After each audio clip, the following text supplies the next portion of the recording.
Campsite number 59. I'm pretty sure I say it was either this or number 58 there, but I'm pretty sure it was number 59 that Uncle Doug and I had last October, the middle of October, here in our first camping expedition together, camping riding expedition, and so here we are. We're blessed to get the same site again tonight, which I was hoping, Lord willing, that would be the case, and we have. Right next to a quite a creek bed, big old, bunch of big old rocks in there, but not much for water. I'm sure in the spring though, or summer, whenever you get a lot of rain, it's bound to get some in there. But that time he and I were here, there wasn't much in there then either. There was some, but I'm gonna say it looks like right now there's not a bit, but still quite a stream bed for sure. So 240.9 miles over here today. Had a great ride. Rain that we got into in West Virginia. Thankfully, once it let up, we never got into any more, so that was a real blessing. And I'd mentioned the sun coming out and all, and you can tell now that it's sunny and some blue sky and all that good stuff. And it got pretty warm this afternoon out in the sun. Of course, it's not bad when you're riding, but when we'd stop, and standing there in the sun with all that gear on, it was pretty hot. So let's see, what else? What do I want to mention? I've got a few things. People, of course, that I was blessed to meet today. I guess one, that rest area that we stopped at just after coming into Ohio. I met a guy. I showed a video. It might have been, I'm trying to think, was it GoPro? No, actually, I shot a video there on my phone. But yeah, I showed all those bikes, and there was one in particular. There was an 800 Triumph Tiger parked, pretty close to me, and I ended up talking to the guy riding it, and his name, I'm pretty sure it was Dan. And I apologize, brother, for not remembering exactly, but I do believe it was Dan from Minnesota. And we talked for a few minutes, and sounded like he's really enjoying, riding in Ohio. And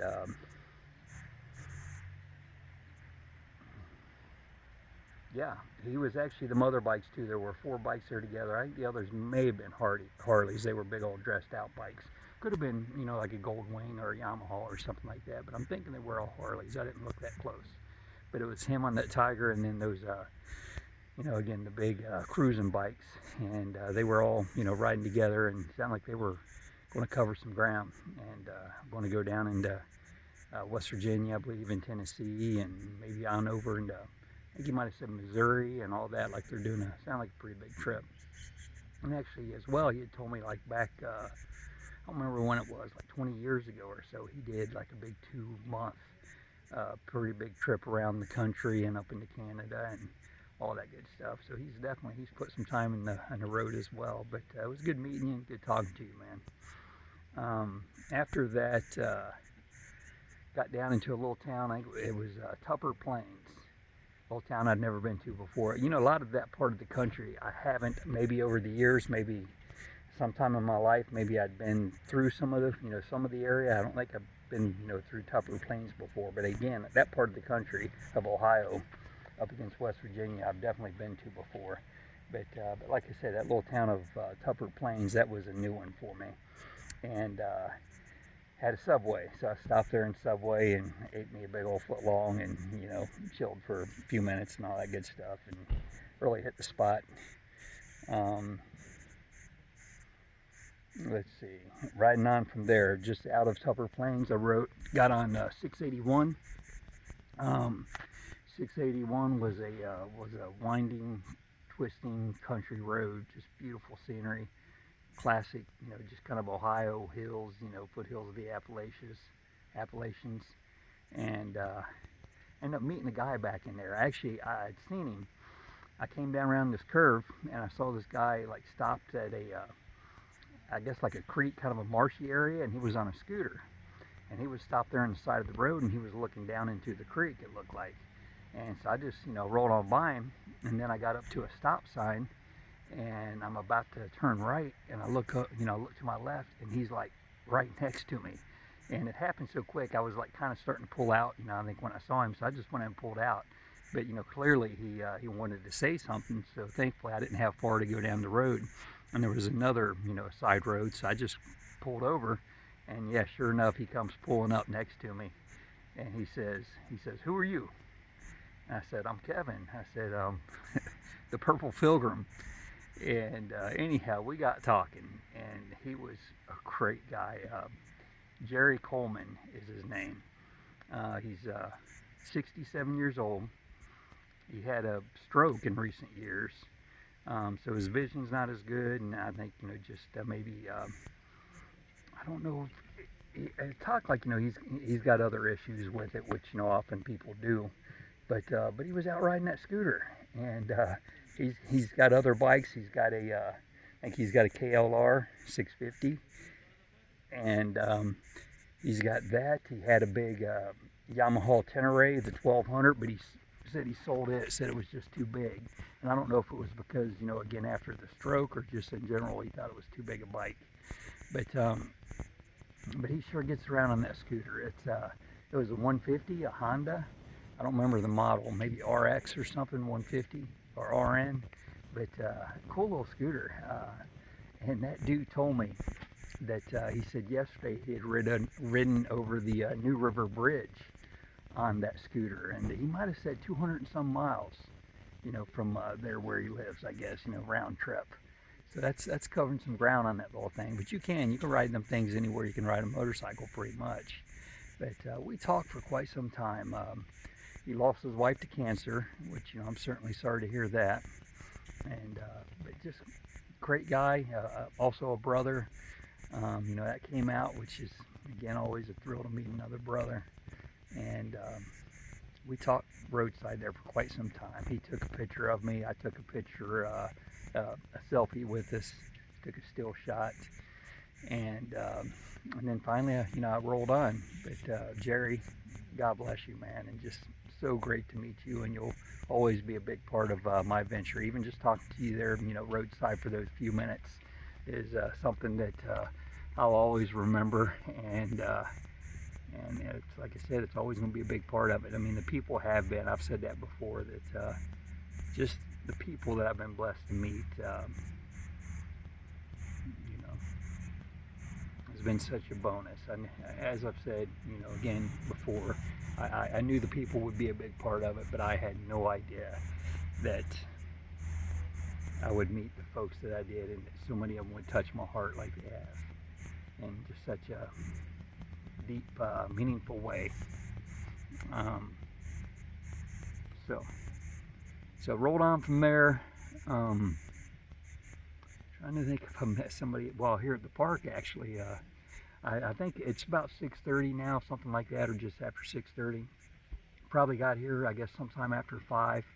And right up front there, there's some restrooms and also the camp host. I stopped to check on, register. And actually, I didn't realize this. Ohio State Parks, you cannot do walk-ins anymore. Everything is online, or you got to call.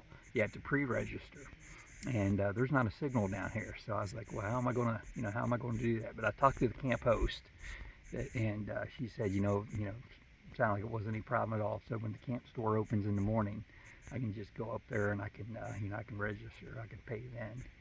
So yeah, that certainly worked out all right. But again, while I was up there, this guy in this big silver Dodge, he pulls in and he mentions the bike. He wants to know how it's working out for me or something like that. So I've told him, we got talking and told him about my adventure and everything, and he wanted to know if I had a channel, and I told him I do, and told him what it was.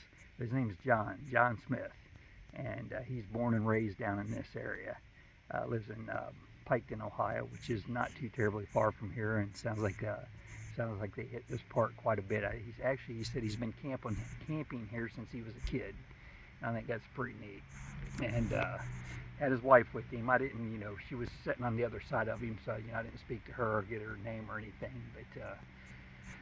But it was great meeting you, John. And he's not only a big rider. I mean, he was naming all the bikes he's got. and he's got a bunch. He's got a KLR, of course, as well. I say, of course, I mean, a lot of guys have got them, and for good reason, because they're such great bikes. But, you know, he said he does a lot of adventure riding. And he also had a Tenere, a 1200, and he had got rid of it as well. And I think, again, he just said it was too big, or it was so big, something like that. But he just mentioned, again, a handful of other bikes he's got. He's got a Gold Wing. He's got a Honda Enduro, like a 300, or maybe it's a straight dirt bike. I think it's an Enduro maybe, but it's like a 300 or something like that. And maybe even a couple more. But so, cool guy. He actually works in a motorcycle shop and dealership, and I think he said he's been doing it for like 28 years, you know, something like that. He's 55 years old. He had asked about how old I was and told him I was 51, and so he's just a few years older than I am. But heck of a guy, man. Just good people. Just a pleasant dude, and seemed like a kind of a good old country boy, so to speak. And he's big into adventure riding, so you know, I like that. We definitely have that in common too. And just great meeting you there, John. And then too, he was back in here, you know, some more. He and his wife, they're actually in the creek bed getting slate out of it because she's got a project. She's going to do something with it. So I got to talk to him some more. So yeah, that was good. Let's see, what else? Trying to make sure I covered, you know, meeting everybody. I think I have. Hey, when I was along the road at one point to taking a break, I called my father-in-law. You know, I mentioned it was G's birthday today, and so I got to talk to him and my mother-in-law both there a little bit. Like he must have had me on speaker, so you know, she made some comments. But it was just so great to talk to both of y'all, and I'm so thankful for you guys. You know, I talk, you know, again, a lot about my family, you know, say my brothers, my mom and dad and stuff like that. But my wife's family, Lori's family, they are my family. Again, Lori and I have been married going on 28 years, and we've always been close. And there's such a bonus having in-laws like I do, Lori's siblings and all that. We have spent a lot of time together over the years, and I really used to hang out with Shelly and Aaron when they were kids.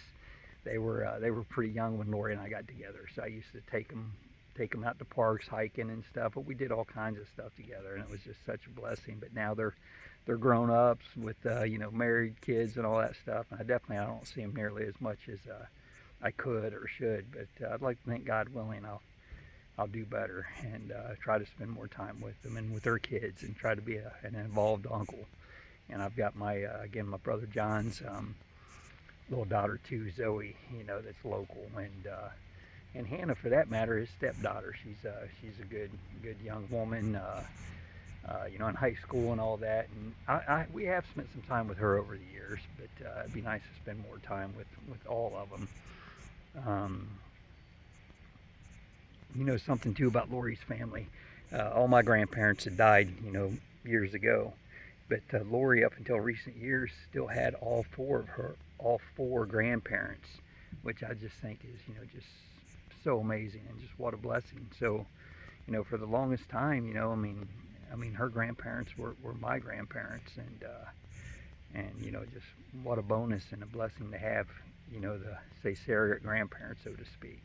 I'd get cards, you know, from her grandmas and stuff, you know, and I think they'd, you know, refer to me as her grandson and stuff, and I'd refer to, you know, Grandma Cook and Grandma Kuntz, and even, you know, I keep talking about Uncle Doug.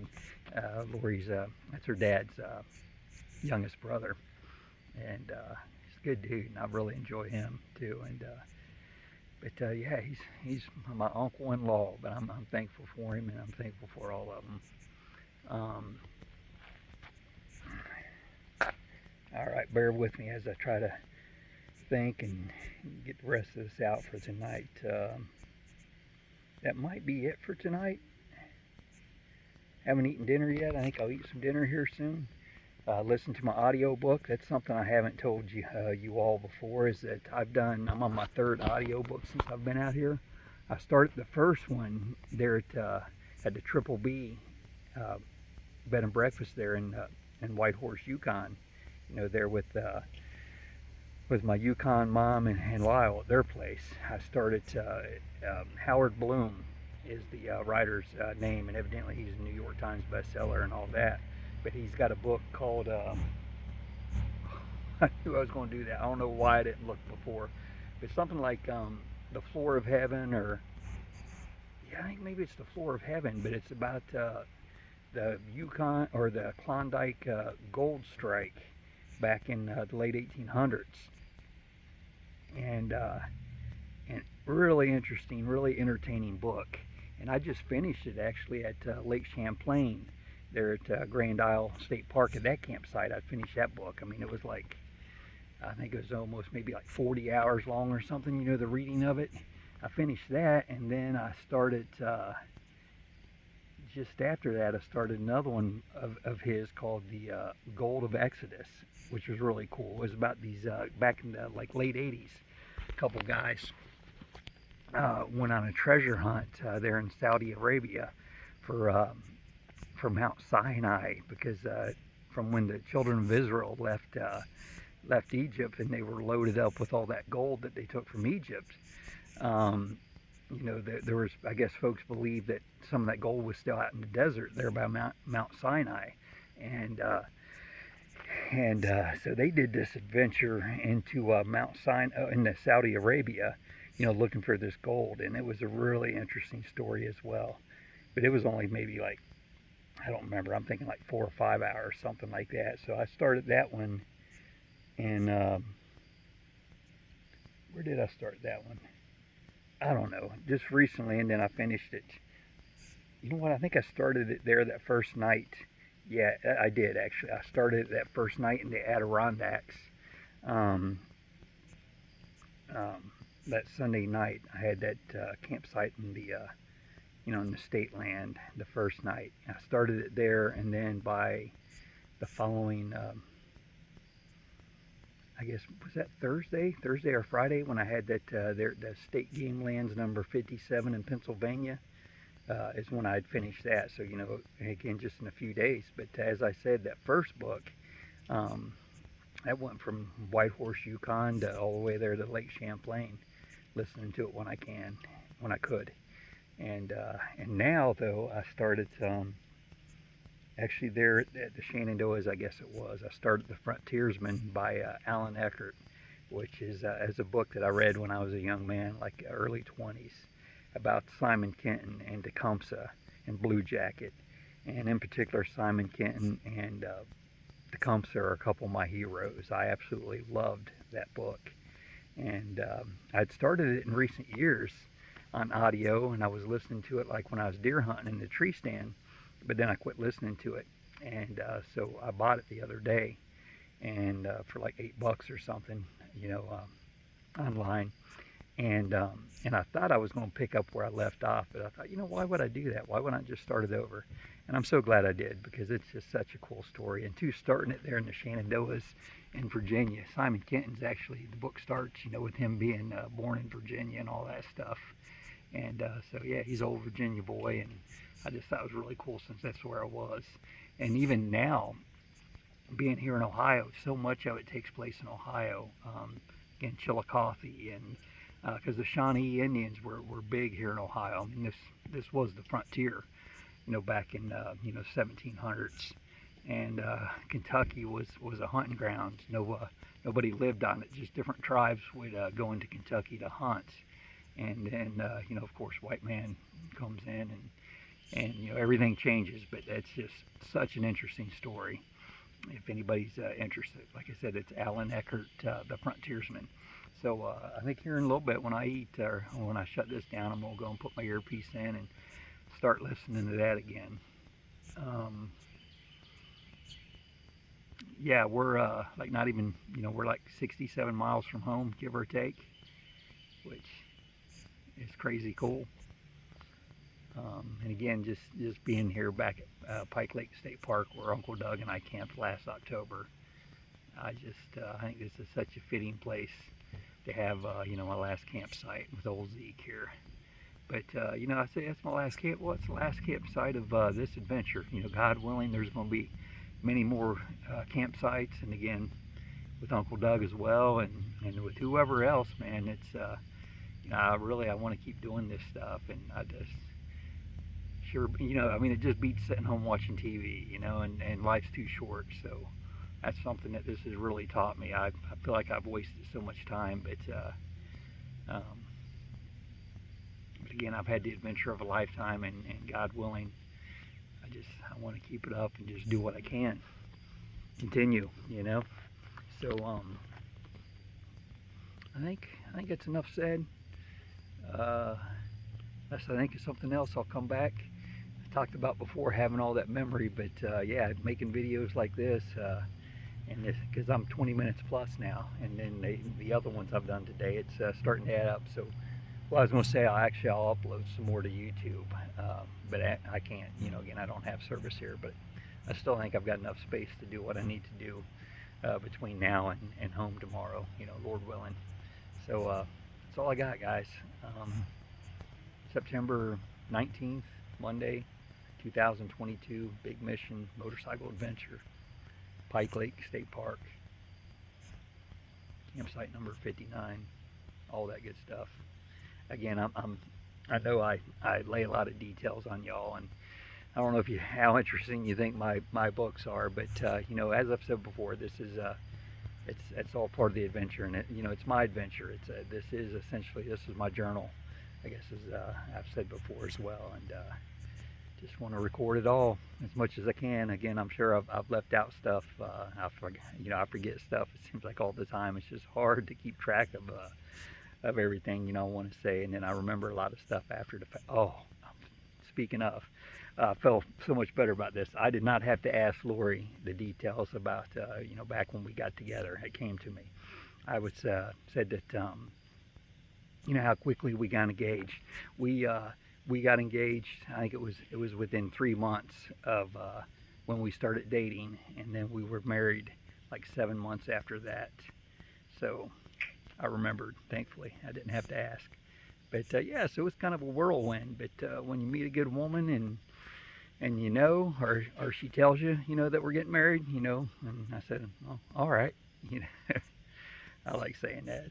I know I'm silly, but I would say, well, that's kind of what happened. But no, it's not. We were both completely in love and ready. I was only 24, and she was 19 when we got married. I like saying that too. I married a teenager.